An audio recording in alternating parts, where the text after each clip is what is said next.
ನಮಸ್ತೆ, ನಾನು ನವ್ಯ, ಯೋಗ ಟೀಚರ್ ಮತ್ತು ಹಿಪ್ನೋಥೆರಪಿಸ್ಟ್. ಗ್ಯಾಸ್ಟ್ರಿಕ್ ನಿವಾರಣೆಗಾಗಿ ಸುಪ್ತ ಮನಸ್ಸಿನ ಧ್ಯಾನ. ಸಾಮಾನ್ಯವಾಗಿ ಅದು ಯಾವುದೇ ಕಾಯಿಲೆ ಆಗಿರಲಿ, ನಮ್ಮ ಆಹಾರ ಪದ್ಧತಿ, ಜೀವನ ಶೈಲಿ, ಯೋಚನಾ ರೀತಿ ಈ 3 ವಿಚಾರಗಳ ಮೇಲೇನೆ ನಿರ್ಧರಿತವಾಗೋದು. ಇವುಗಳ ಸರಿಯಾದ ನಿರ್ವಹಣೆಯ ಮೂಲಕ ಮತ್ತೆ ನಾವು ಆರೋಗ್ಯವನ್ನ ಸೃಷ್ಟಿಸಿಕೊಳ್ಳೋದು ಖಂಡಿತ ಸಾಧ್ಯ ಇದೆ. ಈ ನಿಟ್ಟಿನಲ್ಲಿ ನೀವು ಬಹಳಷ್ಟು ಪ್ರಯತ್ನ ಅಂತೂ ಮಾಡ್ತಾ ಇರ್ತೀರಾ, ಆದ್ರೆ ರಿಸಲ್ಟ್ ತಗೊಳ್ಳೋದಕ್ಕೆ ಬೇಕಾದಷ್ಟು ಎಫರ್ಟ್ ಹಾಕೋದ್ರಲ್ಲಿ ಎಡವ್ತಿರ್ತೀರಾ. ನಮ್ಮ ಜೀವನದ ಪ್ರತಿಯೊಂದು ವಿಚಾರಗಳು ಕೂಡ ಜಾಗೃತ ಮನಸ್ಸಿನ ಮೂಲಕ ನಡೆದ್ರೂ ಅದರ ಸೃಷ್ಟಿಯಾಗುವಂಥದ್ದು ಸುಪ್ತ ಮನಸ್ಸಿನ ಅವಸ್ಥೆಯಲ್ಲಿ. ಜಾಗೃತ ಮನಸ್ಸಿನ ಅವಸ್ಥೆಯಲ್ಲಿ ಸಾಧ್ಯ ಆಗದೇ ಇರೋದನ್ನ ಸುಪ್ತ ಮನಸ್ಸಿನ ಅವಸ್ಥೆಯಲ್ಲಿ ನೀವು ಬಹಳ ಸುಲಭವಾಗೇನೆ ಸಾಧಿಸ್ಕೊಳ್ಬಹುದು. ಈ ಧ್ಯಾನದಲ್ಲಿ ನಿಮ್ಮ ಸುಪ್ತ ಮನಸ್ಸಿನ ಅವಸ್ಥೆಯಲ್ಲಿ ನಿಮ್ಮ ಜೀವನ ಶೈಲಿ ಬಗ್ಗೆ, ಆಹಾರ ಹಾಗೂ ಆಲೋಚನೆಗಳ ಬಗ್ಗೆ ನಾನು ಸೂಚನೆಗಳನ್ನ ನೀಡ್ತೀನಿ. ಅದರ ಮೂಲಕ ನೀವು ನಿಮ್ಮ ಆರೋಗ್ಯವನ್ನ ಕಾಪಾಡ್ಕೊಳ್ಳೋದಿಕ್ಕೆ ಅಗತ್ಯ ಇರುವಂತಹ ಕೆಲಸಗಳನ್ನ ನಿರಾಯಾಸವಾಗಿ ಮಾಡಬಹುದು.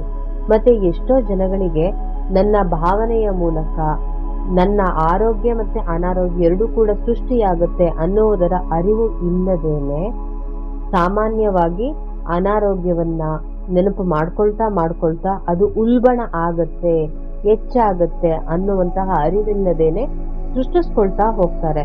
ಆದರೆ ಇಲ್ಲಿ ನಾವು ಆರೋಗ್ಯವಾಗಿದ್ದೇವೆ ಅನ್ನುವಂತಹ ಸ್ಪಷ್ಟವಾದ ಕಲ್ಪನೆಯನ್ನ ಭಾವನೆಯ ಜೊತೆಯಲ್ಲಿ ಮಾಡಿದಾಗ ಅದು ನಿಜವಾಗಿಯೂ ಕೂಡ ನಮ್ಮ ವಾಸ್ತವಿಕ ಜೀವನದಲ್ಲಿ ಸೃಷ್ಟಿಯಾಗತ್ತೆ.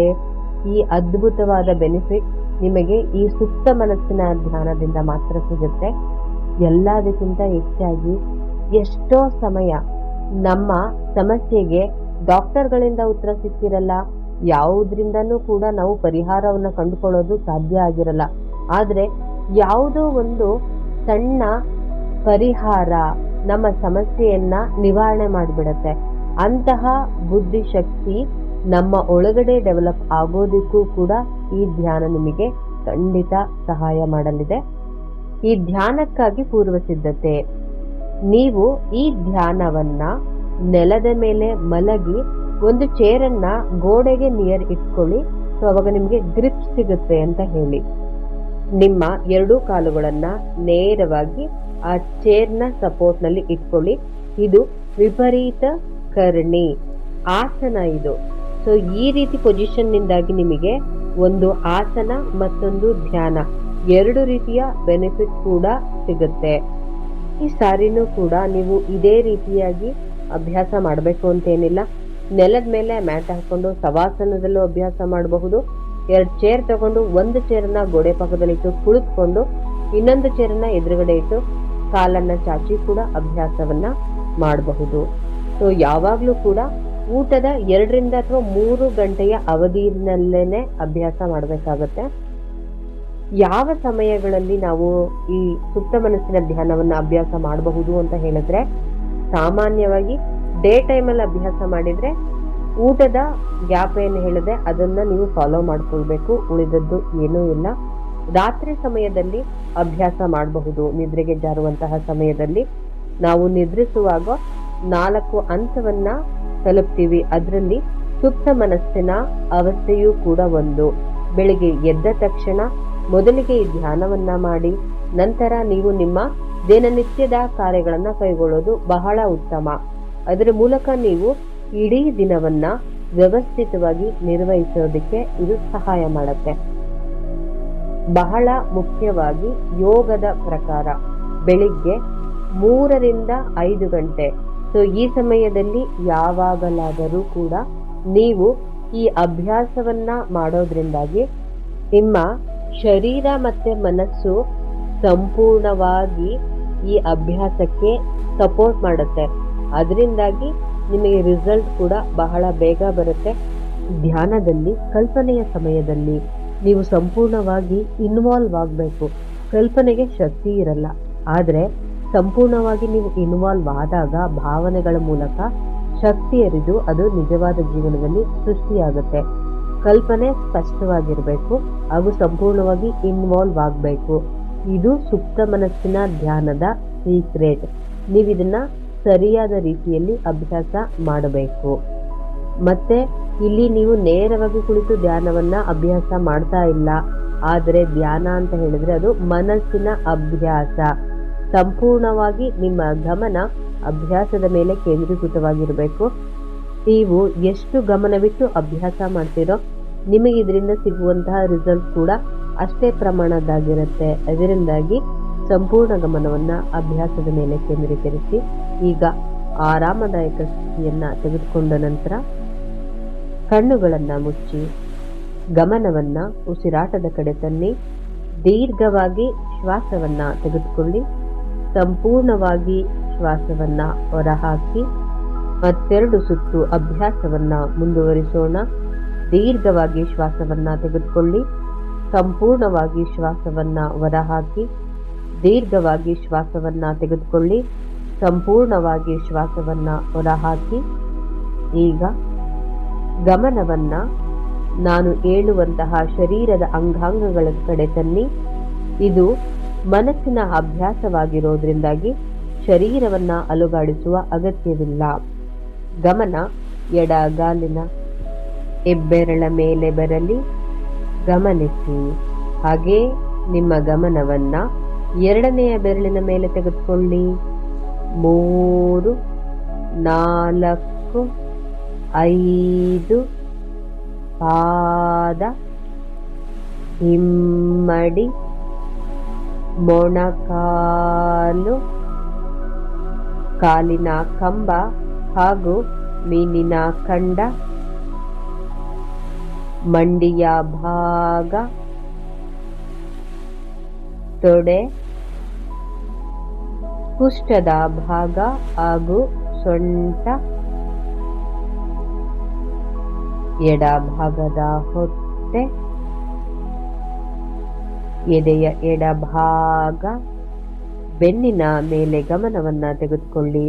ತಳಭಾಗ, ಮಧ್ಯ ಹಾಗೂ ಮೇಲ್ಭಾಗ ಸಂಪೂರ್ಣವಾಗಿ ಗಮನಿಸಿ. ಆಲೋಚನೆಯಿಂದ ಹೊರಗಡೆ ಬನ್ನಿ. ಸಂಪೂರ್ಣವಾಗಿ ಅಭ್ಯಾಸದ ಮೇಲೆ ಗಮನವನ್ನ ಕೇಂದ್ರೀಕರಿಸಿ. ಈಗ ಗಮನ ಕತ್ತಿನ ಭಾಗದಲ್ಲಿ ಹಾಗೆ ಭುಜ ಮತ್ತು ತೋಳನ್ನ ಗಮನಿಸಿ. ಮೊಣಕೈ, ಮುಂಗೈ, ಮಣಿಕಟ್ಟು, ಹಸ್ತ, ಹೆಬ್ಬೆರಳು, ಎರಡನೆಯ ಬೆರಳು, 3, 4, 5,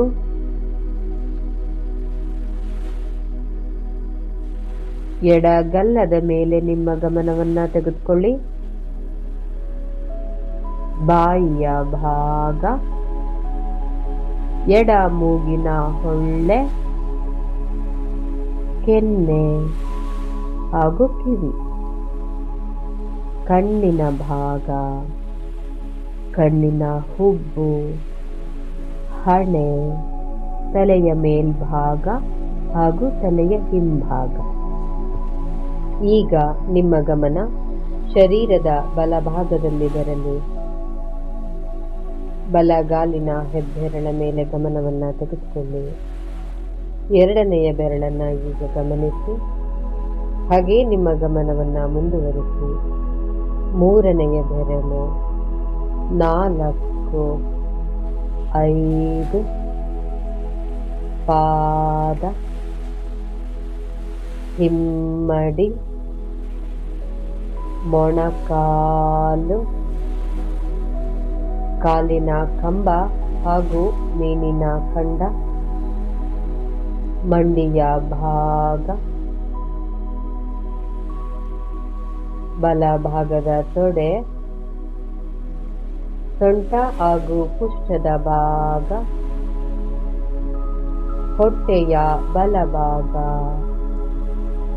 ಎದೆಯ ಬಲಭಾಗ, ಸಂಪೂರ್ಣ ಬೆನ್ನಿನ ಭಾಗವನ್ನ ನಿಧಾನವಾಗಿ ಗಮನಿಸಿ. ಕೆಳ, ಮಧ್ಯ ಹಾಗೂ ಮೇಲ್ಭಾಗದ ಬೆನ್ನು. ಗಮನವನ್ನ ಕುತ್ತಿಗೆಯ ಕಡೆ ತನ್ನಿ. ಕತ್ತಿನ ಭಾಗವನ್ನ ಒಳಗೊಂಡಂತೆ ಗಮನಿಸಿ. ಭುಜ ಹಾಗೂ ತೋಳು, ಮೊಣಕೈ, ಮುಂಗೈ, ಹಸ್ತ, ಹೆಬ್ಬೆರಳು, ಎರಡನೆಯ ಬೆರಳು, 3, 4, 5ನೆಯ ಬೆರಳು. ಈಗ ಗಮನ ಗಲ್ಲದ ಮೇಲೆ ಬರಲು. ಬಾಯಿಯ ಭಾಗ, ಬಲ ಮೂಗಿನ ಹೊಳ್ಳೆ, ಕೆನ್ನೆ, ಕಿವಿ. ಹಣೆಯ ಭಾಗ, ತಲೆಯ ಮೇಲ್ಭಾಗ ಹಾಗೂ ಹಿಂಭಾಗ. ನಾವು ಸಾಮಾನ್ಯವಾಗಿ ನಮ್ಮ ಗಮನವನ್ನ ಎಲ್ಲಾದ್ರ ಕಡೆನೂ ಇಟ್ಟಿರ್ತೀವಿ, ಆದರೆ ಈ ಶರೀರವನ್ನ ಗಮನಿಸೋದೇ ಇಲ್ಲ. ನೋಡಿ, ಕೇವಲ ನಿಮ್ಮ ಗಮನದಿಂದ ನಿಮ್ಮ ಶರೀರ ಎಷ್ಟು ಆರಾಮದಾಯಕ ಸ್ಥಿತಿಯನ್ನು ತಲುಪಿದೆ. ಮನಸ್ಸನ್ನು ಕೂಡ ಗಮನಿಸಿ, ಹಗುರವಾಗಿದೆ. ಈ ರೀತಿ ಅದ್ಭುತವಾಗಿ ನಿಮ್ಮ ಗಮನವನ್ನ ನಿಮ್ಮ ಶರೀರ ಮತ್ತು ಮನಸ್ಸಿನ ಕಡೆ ನೀಡೋದ್ರ ಮೂಲಕನೂ ನೀವು ತುಂಬ ಚೆನ್ನಾಗಿ ಜೀವನವನ್ನು ಮಾಡಬಹುದು. ನಿಮಗೆ ಬೇಕಾದಂತಹ ವಿಚಾರಗಳನ್ನು ಯಾವಾಗಲೂ ಕೂಡ ಹೊರಗಿನಿಂದ ಪಡ್ಕೊಳ್ಳೋದಕ್ಕೆ ಪ್ರಯತ್ನ ಮಾಡಬೇಡಿ. ಅದನ್ನು ನಿಮ್ಮ ಶರೀರ ಮನಸ್ಸಿನ ಕಡೆ ಗಮನವಿಡೋದ್ರ ಮೂಲಕನೂ ನೀವು ಪಡ್ಕೊಳ್ಬಹುದು. ಇದೊಂದು ಸಣ್ಣ ಉದಾಹರಣೆ ಅಷ್ಟೆ. ಈಗ ನಿಮ್ಮ ಶರೀರ ಮತ್ತು ಮನಸ್ಸನ್ನು ಮತ್ತಷ್ಟು ವಿಶ್ರಾಂತಿಗೊಳಿಸಲು ಕಲ್ಪನೆಯ ಲೋಕಕ್ಕೆ ತೆರಳೋಣ.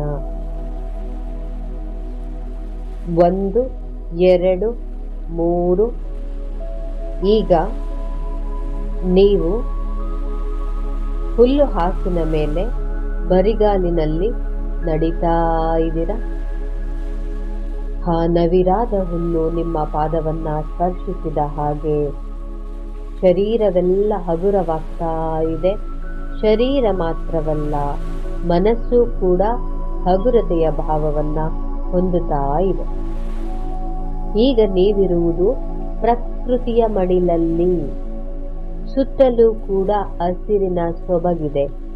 ಆ ಶಕ್ತಿ ನಿಮ್ಮನ್ನ ಸೇರ್ತಾ ಇದೆ. ಮತ್ತಷ್ಟು ಹಗುರತೆಯ ಅನುಭವ ನಿಮಗಾಗ್ತಾ ಇದೆ. ತಣ್ಣನೆಯ ಗಾಳಿ ನಿಮ್ಮನ್ನ ಸೋಕಲು ನೀವು ಮತ್ತಷ್ಟು ಹಗುರವಾಗ್ತಾ ಇದ್ದೀರಾ. ಈಗ ನೀವು ಒಂದು ಪುಟ್ಟ ನದಿಯ ಪಕ್ಕದಲ್ಲಿ ಬಂದು ನಿಂತ್ಕೊಂಡಿದ್ದೀರಾ. ಅಲ್ಲಿ ನೋಡಿ, ಆ ನೀರು ಬಹಳ ಕಡಿಮೆ ಇದೆ ಹಾಗೂ ಸ್ವಚ್ಛವಾಗಿದೆ. ಮತ್ತೆ ಈಗ ನೀವಿರುವಂತಹ ಪ್ರಪಂಚ ಖಾಲಿ ನಿಮ್ಮ ಕಲ್ಪನೆ ಅಷ್ಟೇನೆ. ನೀವು ಸಂಪೂರ್ಣವಾಗಿ ಎಲ್ಲ ರೀತಿಯಿಂದನೂ ಕೂಡ ಸೇಫ್ ಆಗಿ ಇದ್ದೀರಾ. ಈಗ ನಿಧಾನವಾಗಿ ನೀರಿನ ಒಳಗಡೆ ಬಂದು ಪೂರ್ತಿ ಶರೀರವನ್ನ ನೀರಿನ ಒಳಗಡೆ ಬಿಟ್ಟು ಕಣ್ಣನ್ನ ಮುಚ್ಚಿ ಆರಾಮದಾಯಕ ಸ್ಥಿತಿಯಲ್ಲಿದ್ದೀರಾ. ಈಗ ಹರಿಯುತ್ತಿರುವ ನೀರು ಪೂರ್ತಿ ನಿಮ್ಮ ಶರೀರವನ್ನ ಒದ್ದೆ ಮಾಡಿದೆ. ಈಗ ಹರಿತಾ ಇರುವಂತಹ ನೀರು ನಿಮ್ಮ ಶರೀರದ ಹೊರಮೈ ಮಾತ್ರ ಅಲ್ಲ, ಶರೀರದ ಒಳ ಹೊಕ್ಕು ಪ್ರತಿಯೊಂದು ಅಂಗಾಂಗಗಳನ್ನ, ಅಣುವನ್ನ ಮುಟ್ತಾ ಇದೆ. ಈ ಗಂಗಾ ಮಾತೆಯ ಆಶೀರ್ವಾದ, ಪ್ರೀತಿ ಮತ್ತೆ ಸಹಕಾರದಿಂದ ಶರೀರ ಮತ್ತೆ ಮನಸ್ಸಿನಲ್ಲಿ ಇರುವಂತಹ ಎಲ್ಲಾ ಕೊಳೆಯೂ ಕೂಡ ನಿಮ್ಮಿಂದ ದೂರವಾಗಿ ಸ್ವಚ್ಛವಾಗ್ತೀರಾ. ಪ್ರಕೃತಿ ನಮಗೆ ಸಹಾಯ ಮಾಡಲು ಯಾವಾಗಲೂ ರೆಡಿ ಇರುತ್ತೆ. ನೀವು ಅದಕ್ಕೆ ಸಂಪೂರ್ಣ ಅವಕಾಶವನ್ನ ನೀಡಬೇಕು. ಯಾವಾಗಲೂ ಕೂಡ ನಾವು ಪೂರ್ತಿ ಸ್ವಚ್ಛವಾದಾಗಷ್ಟೇನೆ ಒಳ್ಳೆಯ ವಿಚಾರಗಳನ್ನ ತುಂಬಿಕೊಳ್ಳೋದು ಸಾಧ್ಯ ಆಗತ್ತೆ. ಈಗ ಸ್ವಚ್ಛತೆಗೆ ಪೂರ್ತಿ ಅನುವನ್ನ ಕೊಡಿ. ನೀರು ತಲೆಯ ಸಂಪೂರ್ಣ ಭಾಗವನ್ನೆಲ್ಲ ಸ್ವಚ್ಛಗೊಳಿಸ್ತಾ ಇದೆ. ಮುಖದ ಭಾಗ, ಕತ್ತಿನ ಭಾಗ, 2 ಕೈಗಳು, ಎದೆಯ ಭಾಗ, ಸಂಪೂರ್ಣ ಬೆನ್ನು, ಪೂರ್ತಿ ಅಣುವೂ ಕೂಡ ಸ್ವಚ್ಛಗೊಂಡಿದೆ. ಈಗ ಆ ಗಂಗಾ ಮಾತೆಯು ನಿಮ್ಮ ಹೊಟ್ಟೆಯ ಭಾಗದಲ್ಲಿ ಹರಿಯೋದಕ್ಕೆ ಶುರು ಮಾಡಿದಾಳೆ.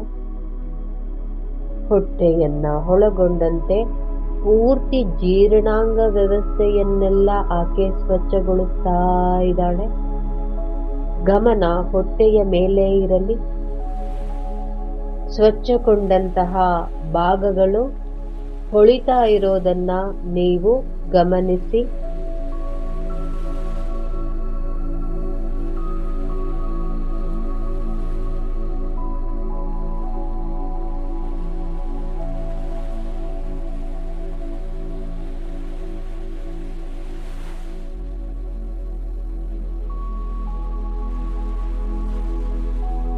ಈಗ ನಿಮ್ಮ 2 ಕಾಲುಗಳು ಕೂಡ ಸ್ವಚ್ಛಗೊಂಡಿದೆ. ನಿಮ್ಮ ಶರೀರದಲ್ಲಿ ಇದ್ದ ಅನಾರೋಗ್ಯ, ಅನಾಯಾಸ, ಕಾಯಿಲೆ, ಮನಸ್ಸಿನಲ್ಲಿದ್ದ ದುಃಖ, ನೋವು, ಭಯ, ಆತಂಕ, ಪ್ರತಿಯೊಂದು ವಿಚಾರಗಳು ಕೂಡ ನೀರಿನ ಜೊತೆಯಲ್ಲಿ ಸೇರಿದೆ. ನಿಮ್ಮ ಶರೀರದಲ್ಲಿ ಶಕ್ತಿಗೆ ಅವಕಾಶವಿರುವಂತಹ ಅದ್ಭುತವಾದಂತಹ ಸ್ವಚ್ಛತೆ ಇದೆ. ಮನಸ್ಸು ಮತ್ತು ಶರೀರ ಪೂರ್ತಿ ಶುದ್ಧಿಯಾಗಿದೆ. ಈಗ ಸುಪ್ತ ಮನಸ್ಸಿನ ಲೋಕವನ್ನ ನಾವು ತಲುಪೋಣ. ನೀವು ಇರುವಲ್ಲಿಂದ ತಳಭಾಗದಲ್ಲಿ ಸುಪ್ತ ಮನಸ್ಸಿನ ಲೋಕವಿದೆ. ನಾನು ಸಂಖ್ಯೆಗಳನ್ನ ಹಿಮ್ಮುಖವಾಗಿ ಹೇಳ್ತಾ ಹೋಗ್ತೀನಿ. ನೀವು ನಿಧಾನವಾಗಿ ಹಿಮ್ಮುಖ ಸಂಖ್ಯೆಗಳ ಜೊತೆಯಲ್ಲಿ ಮತ್ತಷ್ಟು ಆರಾಮದಾಯಕ ಸ್ಥಿತಿಯನ್ನ ತಲುಪ್ತಾ ಸುಪ್ತ ಮನಸ್ಸಿನ ಲೋಕವನ್ನ ತಲುಪೋರಿದ್ದೀರ. ಮತ್ತೆ ನಾನು ಹೇಳುವಂತಹ ಸಂಖ್ಯೆಗಳು ನಿಮ್ಮ ಕಣ್ಣ ಮುಂದೆ ನಿಮಗೆ ಕಾಣಿಸ್ತಾ ಹೋಗುತ್ತೆ. 20,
ಹಿಮ್ಮುಖ ಸಂಖ್ಯೆಗಳ ಜೊತೆಯಲ್ಲಿ ನೀವು ಮತ್ತಷ್ಟು ಹಗುರತೆಯನ್ನು ಹೊಂದುವುದರ ಜೊತೆಯಲ್ಲಿ ಸುಪ್ತ ಮನಸ್ಸಿನ ಸ್ಥಿತಿಯನ್ನು ತಲುಪ್ತಾ ಇದ್ದೀರಾ.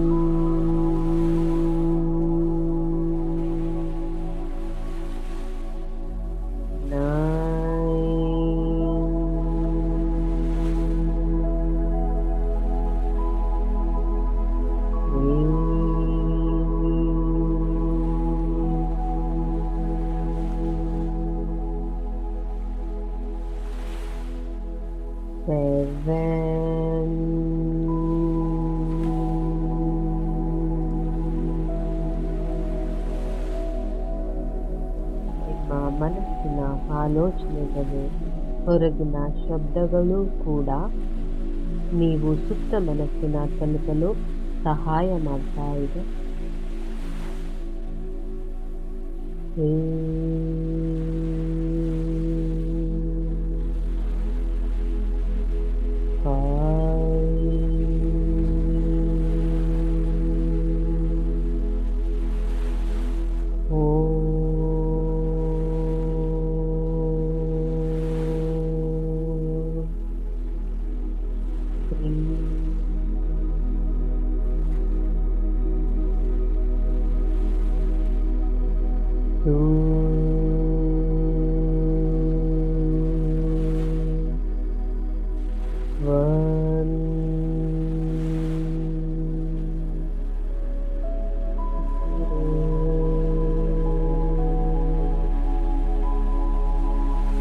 ಈಗ ನೀವು ಅಲ್ಲಿ ನಿಧಾನವಾಗಿ ಕೂತ್ಕೊಳ್ಳಿ. ಕಣ್ತೆರೆದು ನೋಡಿ, ನಿಮ್ಮ ಕಣ್ಣ ಮುಂದೆ ಗೋಲ್ಡನ್ ಕಲರ್ನ ಬಾಗಿಲಿದೆ.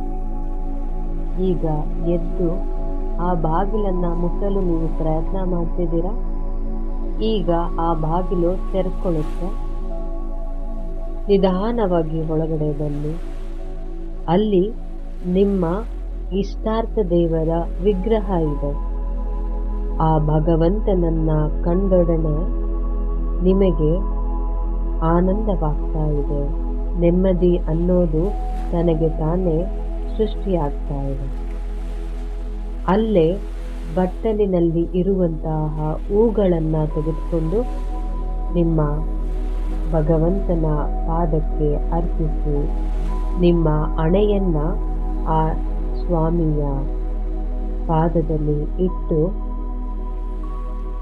ದೇವ, ನನಗೆ ಜೀರ್ಣಾಂಗ ವ್ಯವಸ್ಥೆಯ ಆರೋಗ್ಯವನ್ನ ನೀಡಪ್ಪ.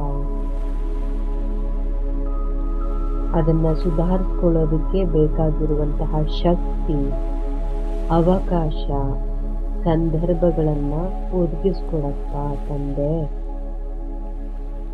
ಮನಸಾರೆ ಆತನಲ್ಲಿ ಬೇಡ್ಕೊಳ್ಳಿ. ಆ ಭಗವಂತನ ಶಕ್ತಿ ಬೆಳಕಿನ ರೂಪದಲ್ಲಿ ನಿಮ್ಮ ಹೃದಯವನ್ನು ಹೊತ್ತಿದೆ. ನಿಮ್ಮ ಪ್ರಯತ್ನಕ್ಕೆ ಭಗವಂತನ ಆಶೀರ್ವಾದವೂ ಕೂಡ ದೊರೆತಿದೆ. ಈಗ ನಿಮ್ಮ ಮುಂದೆ ನಿಮ್ಮ ಆರೋಗ್ಯವನ್ನ ಸೃಷ್ಟಿಸ್ಕೊಳ್ಳೋದಕ್ಕೋಸ್ಕರ, ಜೀರ್ಣಾಂಗ ವ್ಯವಸ್ಥೆಯ ಆರೋಗ್ಯಕ್ಕಾಗಿ ನಿಮ್ಮ ಜೀವನ ಶೈಲಿಯನ್ನ ಸುಧಾರಿಸ್ಕೊಳ್ತಾ ಇದ್ದೀರಾ. ನಿಮ್ಮ ಆಲೋಚನೆ ರೀತಿಯನ್ನ ಬದಲಾಯಿಸ್ಕೊಳ್ತಾ ಇದ್ದೀರಾ. ಮತ್ತೆ ಆರೋಗ್ಯಯುತ ಆಹಾರವನ್ನ ಸೇವಿಸ್ತಾ ಇದ್ದೀರಾ. ಈಗ ನೀವು ಊಟ ಮಾಡ್ತಾ ಇದ್ದೀರಾ. ನಿಮ್ಮ ಜೀರ್ಣಾಂಗ ವ್ಯವಸ್ಥೆಯ ಆರೋಗ್ಯಕ್ಕೆ ಸಹಾಯ ಮಾಡುವಂತಹ ಊಟವನ್ನ ನೀವು ತಿಂತಾ ಇದ್ದೀರ. ಜೀರ್ಣಾಂಗ ವ್ಯವಸ್ಥೆ ಸರಿಯಾಗಿದ್ರೆ ಶರೀರದ ಎಲ್ಲ ಆರೋಗ್ಯವೂ ಚೆನ್ನಾಗಿರುತ್ತೆ.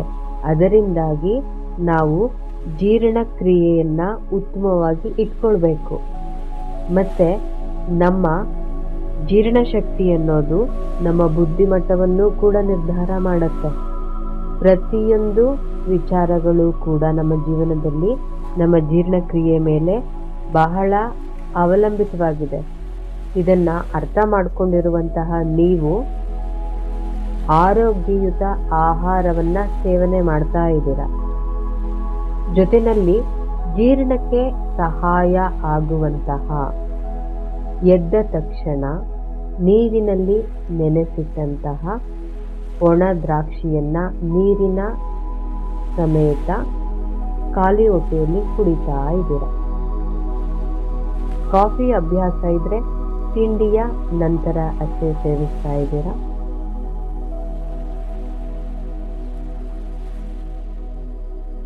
ಜೀರ್ಣಾಂಗಕ್ಕೆ ಸಹಾಯ ಆಗುವ ರೀತಿಯಲ್ಲಿ ಮಜ್ಜಿಗೆಯನ್ನ ಸೇವಿಸ್ತಿದ್ದೀರಾ ಮತ್ತು ಸಾಮೆ ಅಕ್ಕಿ, ಕುಚುಗುಲಕ್ಕಿ, ನಾರ್ಮಲ್ ರೈಸ್ ಇವುಗಳ ಮಿಶ್ರಣವನ್ನು ಮಾಡಿ ಗಂಜಿಯ ರೂಪದಲ್ಲಿ ಬಳಕೆ ಮಾಡ್ತಾ ಇದ್ದೀರಾ. ಇದು ನಿಮ್ಮ ಜೀರ್ಣಶಕ್ತಿಯನ್ನು ಹೆಚ್ಚಿಸುತ್ತೆ. ಸಬ್ಬಕ್ಕಿಯ ಗಂಜಿಯನ್ನು ಕೂಡ ನೀವು ಬಳಕೆ ಮಾಡ್ತಾ ಇದ್ದೀರಾ.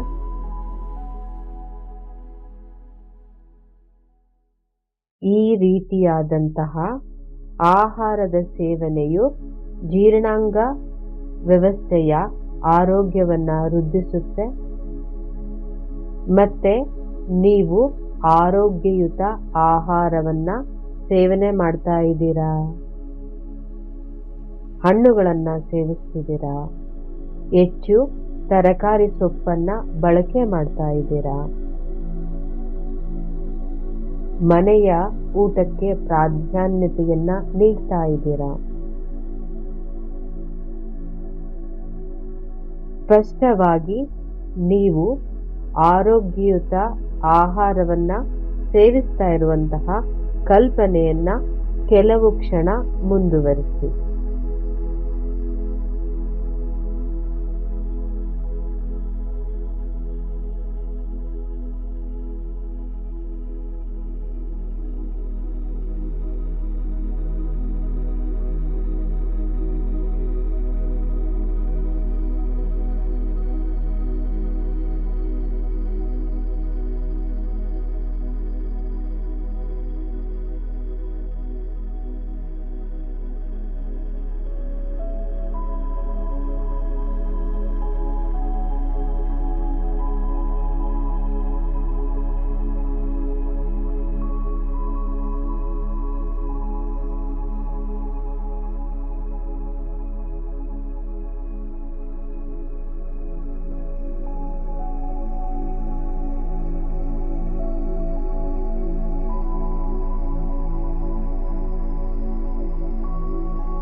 ಈಗ ಆರೋಗ್ಯಯುತ ಜೀವನ ಶೈಲಿಯನ್ನು ನೀವು ಅನುಸರಿಸ್ತಾ ಇದ್ದೀರಾ. ಈ ಜೀವನ ಶೈಲಿ ಅಂತ ಹೇಳಿದ್ರೆ ಬೆಳಗ್ಗಿನಿಂದ ರಾತ್ರಿಯ ತನಕ ನೀವು ಯಾವ ಕೆಲಸಗಳನ್ನು ಯಾವ ರೀತಿಯಾಗಿ ನಿರ್ವಹಿಸ್ತಾ ಇದ್ದೀರಾ ಅಂತ ಅಷ್ಟೇ. ನಾವು ನಡೆಯುವಂತಹ ವಿಚಾರನೂ ಕೂಡ ನಮ್ಮ ಆರೋಗ್ಯವನ್ನು ನಿರ್ಧಾರ ಮಾಡುತ್ತೆ. ವೇಗವಾಗಿ ನಡೆದ್ರೆ ನಮ್ಮ ಉಸಿರಾಟ ಕೂಡ ವೇಗವಾಗಿ ಆಗುತ್ತೆ. ಅದರ ಮೂಲಕ ನಮ್ಮ ಮನಸ್ಸಿನ ವೇಗ ಕೂಡ ಹೆಚ್ಚಾಗುತ್ತೆ. ನಾವು ಮಾಡುವಂತಹ ಕೆಲಸಗಳು ನಮ್ಮ ಆರೋಗ್ಯವನ್ನು ಕೂಡ ನಿರ್ಧಾರ ಮಾಡುತ್ತೆ. ಇಲ್ಲಿ ನೀವು ಎಲ್ಲ ರೀತಿಯ ಕೆಲಸವನ್ನು ಸಾಕಷ್ಟು ತಾಳ್ಮೆಯಿಂದ ಸಮಯ ಚಿತ್ತದಿಂದ ಮಾಡ್ತಾ ಇದ್ದೀರಾ. ಆ ಕೆಲಸವನ್ನು ನೀವು ಸಂತೋಷವಾಗಿ ತನ್ಮಯರಾಗಿ ಮಾಡ್ತಾ ಇದ್ದೀರಾ. ಅದು ಯಾವುದೇ ಕೆಲಸ ಆಗಿರಲಿ ಅದರ ಒಳಗಡೆ ನೀವು ಸಂತೋಷವನ್ನು ಸೃಷ್ಟಿಸಿಕೊಳ್ಳುವಂತಹ ವ್ಯಕ್ತಿಯಾಗಿದ್ದೀರಾ.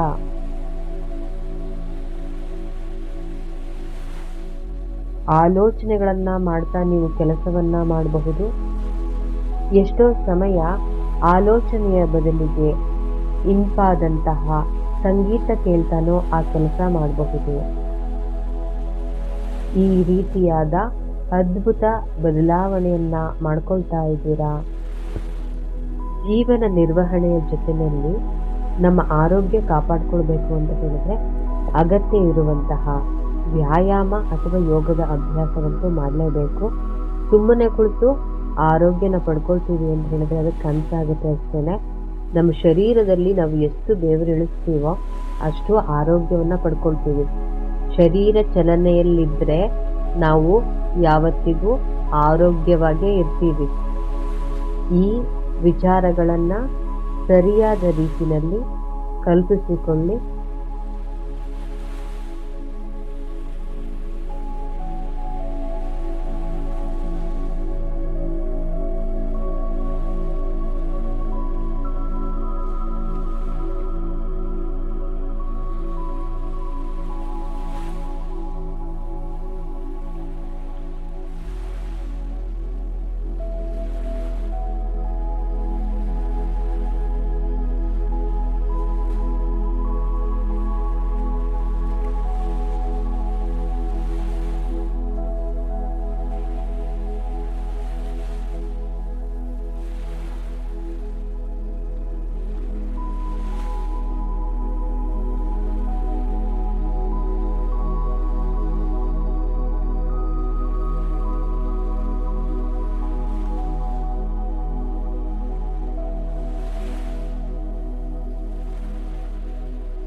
ನಮ್ಮ ಆಲೋಚನೆಗಳು, ಭಾವನೆಗಳು ನಮ್ಮ ಬದುಕಿನ ಪ್ರತಿಯೊಂದು ವಿಚಾರದ ಮೇಲೂ ಕೂಡ ಎಷ್ಟು ಪ್ರಭಾವಿತವಾಗಿರುತ್ತೆ.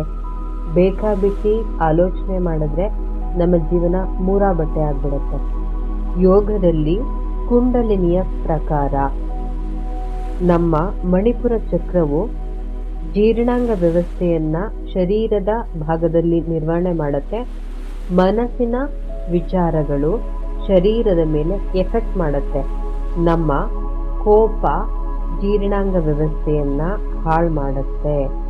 ಈಗ ನೀವು ಇಲ್ಲಿ ನಿಮ್ಮ ಸಂದರ್ಭ ಅದು ಎಷ್ಟೇ ಕೆಟ್ಟದ್ದಾಗಿರಲಿ, ವ್ಯಕ್ತಿಗಳು ಅದೆಷ್ಟೇ ದುಷ್ಪರಿಣಾಮವನ್ನ ಉಂಟು ಮಾಡುವವರಾಗಿರಲಿ, ಆದರೆ ಪ್ರತಿ ಸಂದರ್ಭದಲ್ಲೂ ಪ್ರತಿ ವ್ಯಕ್ತಿಯ ಜೊತೆನಲ್ಲೂ ಕೂಡ ನೀವು ತಾಳ್ಮೆಯಿಂದಲೇ ವ್ಯವಹಾರವನ್ನ ಮಾಡಬೇಕು.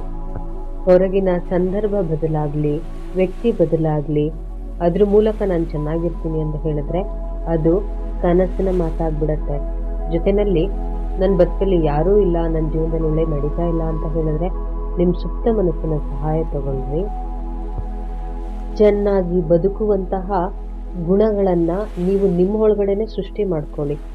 ತಾಳ್ಮೆ, ಜಾಣ್ಮೆ, ಧೈರ್ಯದ ಗುಣಗಳನ್ನ ನಿಮ್ಮ ಒಳಗಡೆ ಡೆವಲಪ್ ಮಾಡ್ಕೊಳ್ಳೋದ್ರ ಮೂಲಕ ನಿಮ್ಮ ಬದುಕನ್ನ ಕಾಪಾಡಿಕೊಳ್ಳುವಂತಹ ವ್ಯಕ್ತಿ ನೀವೇ ಆಗಿ. ಬೇರೆ ಹೊರಗಡೆಯಿಂದ ಎಕ್ಸ್ಪೆಕ್ಟ್ ಮಾಡೋ ಬದಲಿಗೆ ಬದಲಾವಣೆನ ನಿಮ್ಮೊಳಗಡೆನೆ ಮಾಡ್ಕೊಳ್ಳೋದು ಬಹಳ ಉತ್ತಮ ಅಲ್ವಾ? ಆಗ ಆ ಒಂದು ಶಕ್ತಿ ಯಾವಾಗಲೂ ನಿಮ್ಮ ಜೊತೆಲೇ ಇರುತ್ತೆ. ಆದರೆ ಹೊರಗಿನ ವಿಚಾರಗಳು ಯಾವಾಗಲೂ ಕೂಡ ನಿಮ್ಮ ಜೊತೆಯಲ್ಲಿ ಇರಲು ಸಾಧ್ಯ ಕೂಡ ಆಗೋದಿಲ್ಲ. ಈಗ ನಿಮ್ಮ ಸಂದರ್ಭಗಳೇನಿದೆ ಅಥವಾ ನೀವು ಯಾವ ವ್ಯಕ್ತಿಗಳ ಜೊತೆ ವ್ಯವಹಾರ ಮಾಡಬೇಕಾಗಿದೆ ಅಂತಹ ಸಮಯದಲ್ಲಿ ನೀವು ತಾಳ್ಮೆಯಿಂದ, ಜಾಣ್ಮೆಯಿಂದ, ಧೈರ್ಯವಾಗಿ ವ್ಯವಹರಿಸುತ್ತಿರುವ ರೀತಿಯಲ್ಲಿ ಸ್ಪಷ್ಟವಾಗಿ ಕಲ್ಪನೆಯನ್ನ ಮಾಡ್ಕೊಳ್ಳಿ. ಆ ಸಮಯದಲ್ಲಿ ನೀವು ನಗ್ತಾ ಇರೋ ರೀತಿಯಲ್ಲಿ, ಆ ಸಮಯ ನಿಮ್ಮ ಜೀವನದಲ್ಲಿ ಒಳ್ಳೆಯ ರೀತಿಯಲ್ಲಿ ಇರುವ ರೀತಿಯಲ್ಲೂ ಕೂಡ ನೀವಿಲ್ಲಿ ಕಲ್ಪನೆಯನ್ನ ಮಾಡ್ಕೊಳ್ಬಹುದು.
ಈಗ ನೀವು ಸರಿಯಾದಂತಹ ಆಹಾರ ಕ್ರಮ, ಜೀವನ ಶೈಲಿ, ಆಲೋಚನಾ ರೀತಿಯಿಂದಾಗಿ ಒಳ್ಳೆಯ ಜೀರ್ಣಾಂಗ ವ್ಯವಸ್ಥೆಯನ್ನ ಹೊಂದಿದ್ದೀರ. ಈಗ ನಿಮ್ಮ ಹೊಟ್ಟೆಯ ಭಾಗ ಹೊಳಿತಾ ಇದೆ. ಜೀರ್ಣಾಂಗದ ಅಂಗಾಂಗಗಳು ಕೂಡ ಹೊಳಿತಾ ಇದೆ, ಆರೋಗ್ಯಯುತವಾಗಿದೆ. ಜೀರ್ಣಾಂಗ ವ್ಯವಸ್ಥೆ ಚೆನ್ನಾಗಿದ್ರೆ ಪೂರ್ತಿ ಶರೀರದ ಆರೋಗ್ಯ ಅತ್ಯುತ್ತಮವಾಗಿರುತ್ತೆ. ಈಗ ಆ ಒಂದು ಬೆಳಕು ಪೂರ್ತಿ ಶರೀರವನ್ನೆಲ್ಲ ಹರಡ್ತಾ ಇದೆ ಅಂದ್ರೆ ನಿಮ್ಮ ಪೂರ್ತಿ ಶರೀರ ಆರೋಗ್ಯಯುತವಾಗಿದೆ, ಶಕ್ತಿಯುತವಾಗಿದೆ. ಹೃದಯ ಭಾಗದಲ್ಲಿ ನಿಮ್ಮ ಗಮನವನ್ನ ತೆಗೆದುಕೊಳ್ಳಿ. ಜೀರ್ಣಾಂಗ ವ್ಯವಸ್ಥೆ ಚೆನ್ನಾಗಿದ್ದಾಗ ನಮ್ಮ ಬುದ್ಧಿಮಟ್ಟವೂ ಕೂಡ ಚೆನ್ನಾಗಿ ಕಾರ್ಯ ನಿರ್ವಹಿಸೋದ್ರಿಂದಾಗಿ ನಿಮಗೆ ತಾಳ್ಮೆ, ಸಹನೆ, ಧೈರ್ಯ, ಬುದ್ಧಿವಂತಿಕೆ ಎಲ್ಲವೂ ಕೂಡ ಬಂದಿದೆ. ಪ್ರಾಕ್ಟಿಕಲ್ ಆಗಿ ಇದೆಲ್ಲ ಎಷ್ಟು ಸತ್ಯ ಅಲ್ವಾ? ನನ್ನ ಒಳಗೇನೆ ನಾನು ನನಗೆ ಬೇಕಾದಂತಹ ವಿಚಾರಗಳನ್ನು ಸೃಷ್ಟಿಸಿಕೊಳ್ಳುವಷ್ಟು ಶಕ್ತಿ ನಮಗೆ ಇದೆ ಅಲ್ವಾ? ಹಾಗೂ ಇದು ಅದೆಷ್ಟು ಅದ್ಭುತವಾದಂತಹ ವಿಚಾರ. ಆ ಭಗವಂತನಿಗೆ ಒಮ್ಮೆ ಧನ್ಯವಾದವನ್ನ ಹೇಳಿ. ಆರೋಗ್ಯಯುತ ಶರೀರ ನಿಮ್ಮದಾಗಿದೆ, ಸಂತೋಷದ ಜೀವನವೂ ನಿಮ್ಮದಾಗಿದೆ. ಈ ಉಲ್ಲಾಸದಲ್ಲಿ ಜೀವನವನ್ನ ಮುಂದುವರಿಸುವರಂತೆ. ಈಗ ಅದೇ ಸಂತೋಷದಲ್ಲಿ ಎಚ್ಚರಿಕೆಯ ಸ್ಥಿತಿಗೆ ಬನ್ನಿ. ಈಗ ಸಂಪೂರ್ಣವಾಗಿ ನೀವು ಜಾಗೃತ ಅವಸ್ಥೆಯಲ್ಲಿದ್ದೀರಾ. ಜಾಗೃತ ಅವಸ್ಥೆ 5 ಕಾಲ್ಬೆರಳುಗಳನ್ನ ಹಲುಗಾಡಿಸಿ, 4 ಕೈ ಬೆರಳುಗಳನ್ನ ಹಲುಗಾಡಿಸಿ, 3 ತಲೆಯನ್ನ ಎಡದಿಂದ ಬಲಕ್ಕೆ ಹಾಗೆ ನಿಧಾನವಾಗಿ ಹೊರಳಿಸಿ,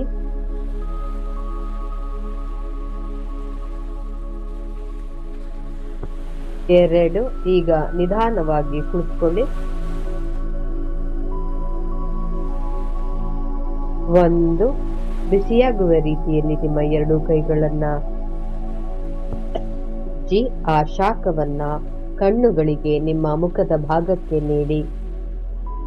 ಈಗ ನಿಧಾನವಾಗಿ ಕಣ್ತೆರೆದು ಕೈಯ ಹಸ್ತದ ರೇಖೆಗಳನ್ನ ನಗುಮುಖದೊಂದಿಗೆ ನೋಡಿ. ಸುಪ್ತ ಮನಸ್ಸಿನ ಸ್ಥಿತಿಯಲ್ಲಿ ಅನುಭವಿಸಿದ ಆರೋಗ್ಯ, ಸಂತೋಷ, ನೆಮ್ಮದಿಯ ಭಾವ ನಿಮ್ಮ ವಾಸ್ತವಿಕ ಶರೀರ ಮನಸ್ಸಿನಲ್ಲೂ ಕೂಡ ಇರೋದನ್ನ ನೀವು ಗಮನಿಸಬಹುದು.